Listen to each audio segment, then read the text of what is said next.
The architect scene in Matrix Reloaded broke everyone's brain. Dense dialogue, cryptic terms, philosophy majors arguing in Reddit threads for 2 decades. People rewound that scene 50 times trying to decode what the hell just happened. This isn't just movie trivia. If you missed what the architect actually said, you missed the entire point of the trilogy. You've been watching The Matrix thinking Neo is the liberator, the chosen one breaking free from the machines. But this scene proves you've been fooled the whole time. One line buried in that conversation changes everything you thought you knew about the war between humans and machines.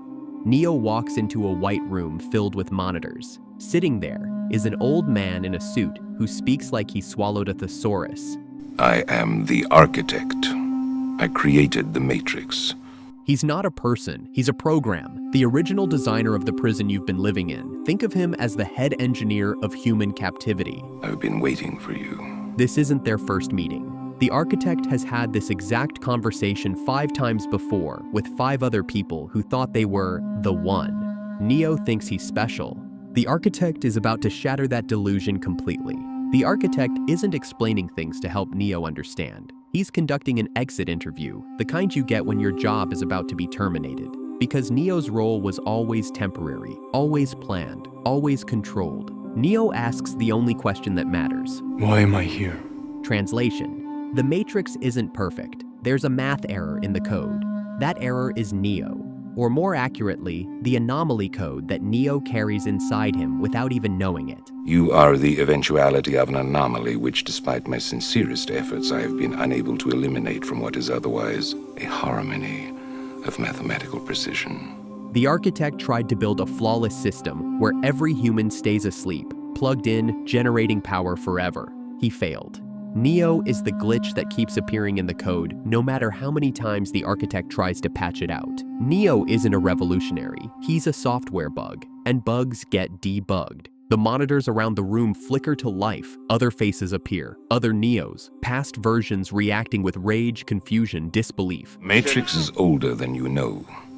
I prefer counting from the emergence of one integral anomaly to the emergence of the next, in which case this is the 6th version. Neo is number 6. There were 5 others before him who stood in that exact spot, heard these exact words, believed they were the first. The monitors show their reactions. Others? How many others? What? Answer me. Neo stays calmer than his predecessors. There are only 2 possible explanations. There were 5 ones before me. Either no one told me, or no one knows. Precisely. Morpheus doesn't know. Trinity doesn't know. The entire population of Zion doesn't know. They think they're winning a war. They think they've discovered the truth. They haven't. They're all operating inside a larger system they can't see. Zion isn't the resistance. It's part of the machine's design. The rebellion is controlled opposition, a steam valve the machines installed to manage the humans who refuse to stay asleep. The architect leans back and begins his history lesson. The first Matrix I designed was quite naturally perfect. It was a work of art, flawless, sublime, a triumph equaled only by its monumental failure. The Paradise Matrix, a world without war, without pain, without suffering, heaven on earth. Humans rejected it instantly. Why? Because perfection felt wrong. Humans are wired for struggle. Give them paradise, and their subconscious minds reject the program outright. Entire crops of humans died because their brains couldn't accept a world without conflict. Thus I redesigned it, based on your history, to more accurately reflect the varying grotesqueries of your nature. However, I was again frustrated by failure. The Nightmare Matrix, the opposite approach. Pure suffering, darkness, pain. Humans rejected that too. The architect is a mathematician. He builds systems based on logic and precision, but he doesn't understand emotions, hope, irrational attachment, the illogical things that make humans human. He can calculate probability, but he can't predict why a mother would die for her child when survival logic says she shouldn't.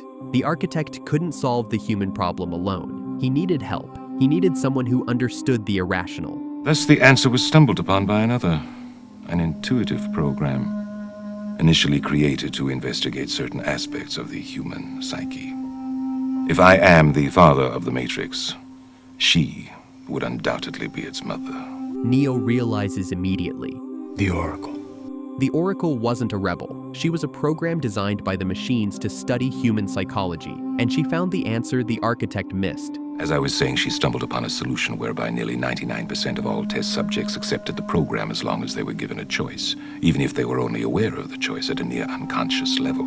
Choice, the illusion of free will. Humans don't need actual freedom. They just need to believe they have options. Red pill or blue pill, fight or flight, stay asleep or wake up.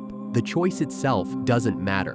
What matters is the feeling that you chose your own path. That psychological trick made 99% of humans accept their imprisonment without question. But here's the problem. While this answer functioned, it was obviously fundamentally flawed, thus creating the otherwise contradictory systemic anomaly. 1% rejected the program even with choice built in. That 1% woke up. They escaped to the real world, built Zion, started breeding, growing, preparing for war. If left unchecked, that 1% would eventually grow large enough to threaten the entire system. The machines need human bodies for power. They can't let the rejection spread. So what do the machines do? They let it happen. They let Zion grow. They let the rebels think they're winning. And when the population reaches a critical threshold, they wipe it out and start over. You are here because Zion is about to be destroyed. Its every living inhabitant terminated, its entire existence eradicated. Neo doesn't believe it. Bullshit. Denial is the most predictable of all human responses. But rest assured, this will be the 6th time we have destroyed it, and we have become exceedingly efficient at it. Zion has been built and destroyed 5 times already. Every generation thinks they're the first. Every generation thinks they're finally going to win the war. They're wrong. The pattern repeats. Zion gets rebuilt, fills with rebels, grows to a certain size, then gets annihilated. The cycle continues forever. And the One? The One is the reset button. The function of the One is now to return to the source, allowing a temporary dissemination of the code you carry, reinserting the prime program. After which you will be required to select from the matrix 23 individuals, 16 female, 7 male, to rebuild Zion. This is what every previous one did. They reached this room, heard this speech, understood the math, and chose to save the species. They walked through the right door, uploaded their anomaly code back into the source, and handpicked 23 people to start Zion over from scratch. The machines kill everyone else. The cycle resets. The One isn't the liberator. The One is the system's janitor, cleaning up the mess every 100 years so the Matrix can keep running smoothly. You won't let it happen. You can't. You need human beings to survive. There are levels of survival we are prepared to accept. However, the relevant issue is whether or not you are ready to accept the responsibility for the death of every human being in this world. Neo realizes the trap. The architect isn't bluffing. If Neo refuses to reload the Matrix, the entire system crashes. Everyone plugged in dies. Combine that with the extermination of Zion and the human race goes extinct. The machines would lose their power source, but they're willing to risk it. They've done the math. Neo hasn't. Then the architect reveals why Neo is different from the others. It is interesting reading your reactions. Your 5 predecessors were, by design, based on a similar predication, a contingent affirmation that was meant to create a profound attachment to the rest of your species, facilitating the function of the One. While the others experienced this in a very general way, your experience is far more specific, vis-a-vis love. The previous ones loved humanity as an abstract concept. They cared about the survival of the species in general. Neo doesn't. Neo loves one person, Trinity, and she's dying right now fighting an agent to save him. Apropos, she entered the Matrix to save your life at the cost of her own. The monitors show Trinity fighting, falling, dying. No. Which brings us at last to the moment of truth, wherein the fundamental flaw is ultimately expressed and the anomaly revealed as both beginning and end. 2 doors appear. There are 2 doors. The door to your right leads to the source and the salvation of Zion. The door to your left leads back to the Matrix, to her, and to the end of your species. As you adequately put, the problem is choice. Every previous one chose the right door.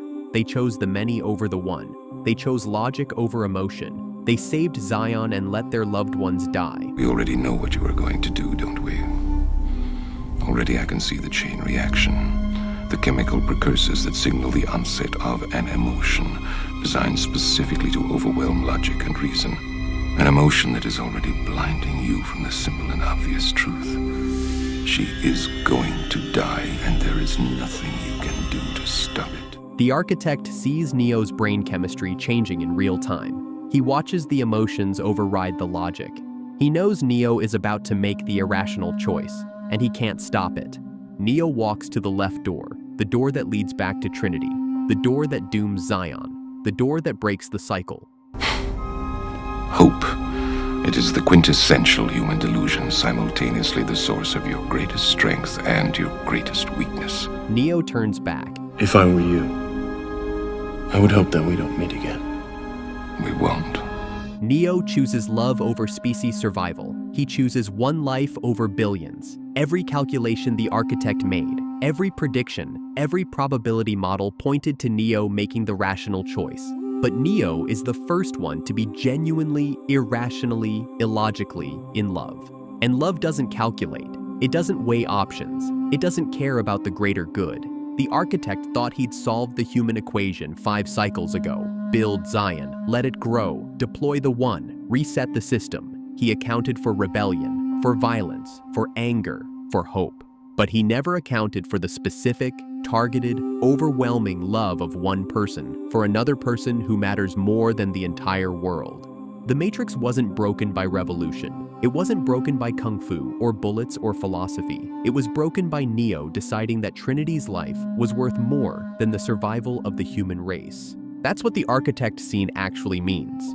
Not riddles, not philosophy lectures. Just a cold logical program learning that humans can't be reduced to equations. That the variables the machines thought they controlled were never really under control at all.